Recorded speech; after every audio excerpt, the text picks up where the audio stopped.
Now, if you've been doubting yourself lately, people around you stop supporting you, if you're rebuilding after failure or rejection, then this episode is for you.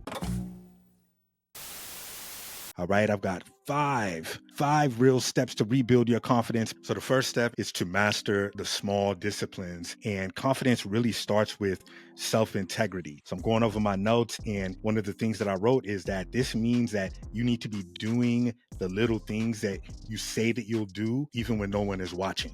So Jim Rohn, I was listening to him the other day, he said, discipline is the foundation of confidence. And it's really true, because you can have this grand vision of wanting all these things, but if you don't do what you say you're going to do, then it's going to fall through. So you don't build confidence by crushing goals once a year, right? People think that I'm going to do this one big thing, right? When I set out to lose weight and get back in shape, that's the event, right? Like I finally am able to celebrate, but it took a lot of discipline to get there. So you don't build confidence by crushing goals once a year. You build confidence by showing up on a random Wednesday when you don't feel like it. If you have a goal to get into better shape, for me, I had to break it down into like a system of things that I needed to do consistently. So it was, first of all, getting back in the gym. It was tracking my steps, it was eating clean. It's not perfect, it's consistent. So confidence really comes from stacking small wins daily. Second thing I want you to focus on when it comes to building confidence is to face your fears. Fear is an illusion. It feels real, and the only way through it is through it. You have to continue to push. And when you face your fears, like for me, every time I share something that feels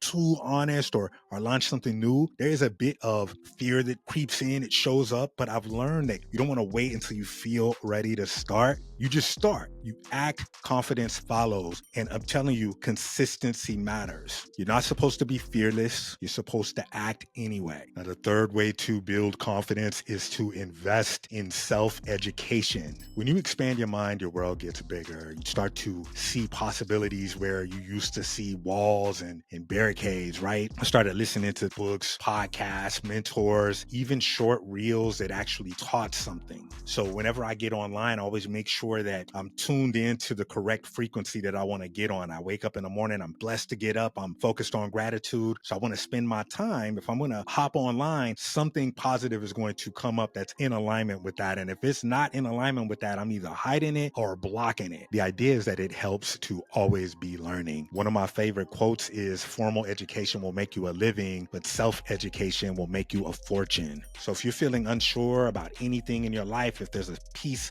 of something that's blocking you from taking the next step, start learning. Pick something up and then apply what you learn as quickly as you can, as consistently as you can as well. Step 4 is to check your circle. I've experienced what it's like to, not get support from people that you may have expected to clap for you. And one of the things that I had to realize is that the people around you are either lifting you up or they're pulling you down. You are the average of the 5 people that you spend the most time with. That's a popular, quote that's been around for quite some time. And this really applies to everything, spiritually, emotionally, creatively. And you don't need like yes men around you, right? You need people that challenge you, that support you, and remind you of your greatness when you forgot. Because one thing that I'm really learning as an introvert, as someone that I would consider myself a loner at times, confidence is not built in isolation.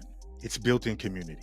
And I was actually listening to my guy, Aaron Victor, the other day. He was talking about community. He had an entire acronym, and community was a big part that stuck out to me, because when you're around people that uplift you, it's just going to encourage you to do better. When you hear somebody else talking about the talent that, that you bring to the table, the gifts that you share with others, that's going to uplift you, and it's going to inspire you to continue to return to the community, and also to share that with the world, share that gift with the world. And that's how you're blessed. It's going to be multiplied and come right back to you. The fifth step to building confidence is probably one of the toughest, and that's to redefine what you think about failure. Redefine failure. Like, this is one that catches most people, because we don't lack confidence because we're not good.